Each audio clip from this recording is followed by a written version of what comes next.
Bonjour, donc on est au salon Mobile World Congress, donc sur le stand de Texas Instruments, donc qui monte sa nouvelle plateforme OMAP 5, et donc il y a un petit, on va dire un petit benchmark, un petit comparatif qui est assez intéressant, et donc un porte-parole de TI va nous expliquer cette démonstration, ce comparatif.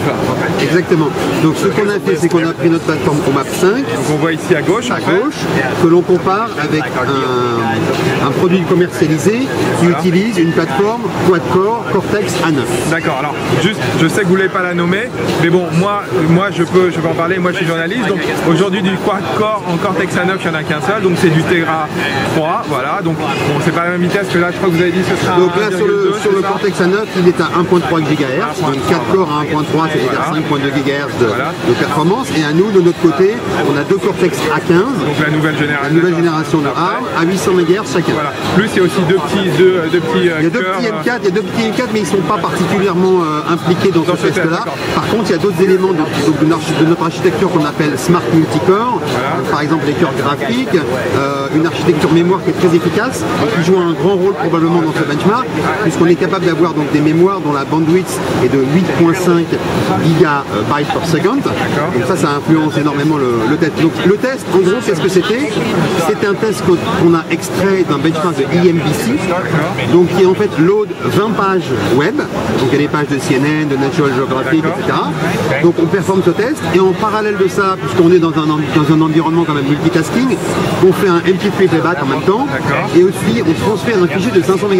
D'accord, donc on a plusieurs choses.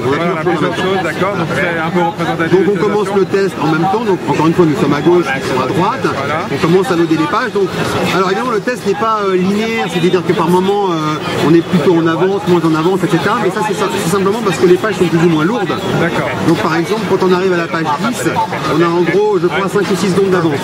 Et puis sur la page 10 qui est très lourde, vous allez voir que le Cortex A9, le quad, s'essouffle un petit peu et prend beaucoup plus de temps que nous.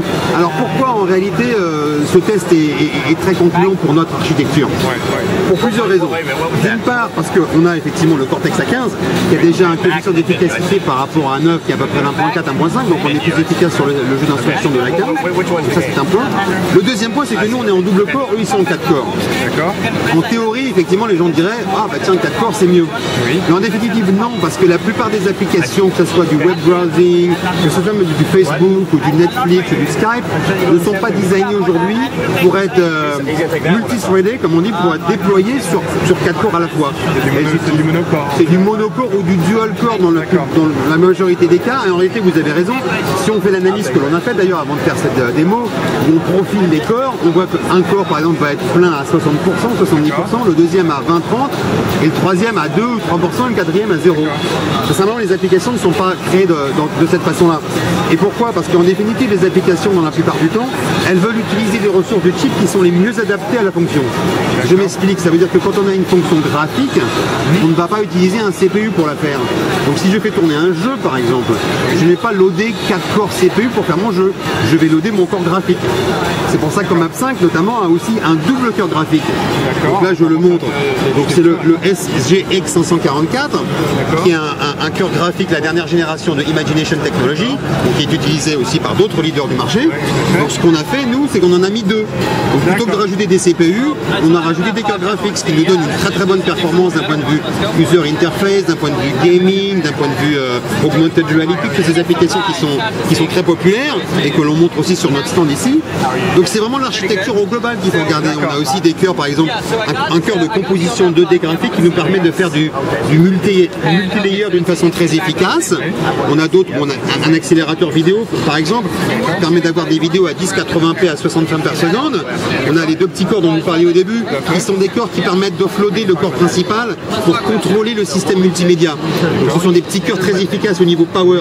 Nous, notre philosophie, c'est la performance, mais sans sacrifier la power. Parce que les devices aujourd'hui, les smartphones, sont limités en termes de power. Ils sont très petits, très confinés, donc ça chauffe.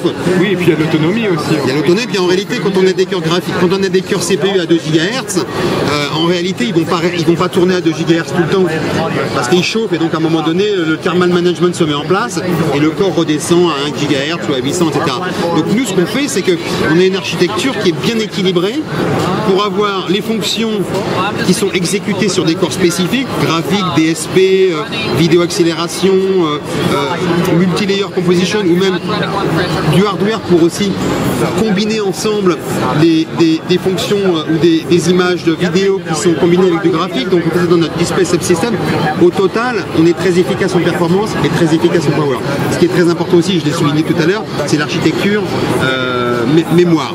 Donc le résultat du test, pour en revenir donc, à ce test qui a malheureusement déjà fait le tour, on tourne en 95 secondes, le quad-core met 201 secondes pour faire la même chose.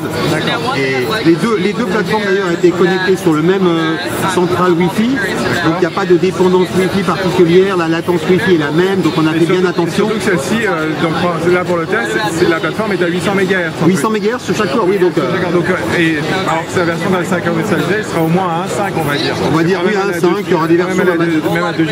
Oui, donc on ira encore beaucoup plus vite. Mais encore une fois, le benchmark ne dépend pas uniquement du CPU. Donc, on est d'accord, et c'est un ensemble. C'est un ensemble, voilà. C'est l'équilibrage de l'architecture au global. Très bien, merci beaucoup pour cette explication donc, de ces comparatifs de performance donc, entre la plateforme X5 et la plateforme concurrente, donc Quadricore Contact Channel. Donc aujourd'hui la seule disponible c'est du Tegra 3. Et si vous voulez plus d'informations sur la plateforme OMAP 5, je vous invite à nous retrouver sur GPS Info, www.gbsandco.com. Il y aura un lien direct vers le site dans le descriptif YouTube. Et n'hésitez pas à vous abonner à notre chaîne GPS Info. On a plein de vidéos, plein de nouveautés qui arrivent depuis le Mobile World Congress de Barcelone. À bientôt.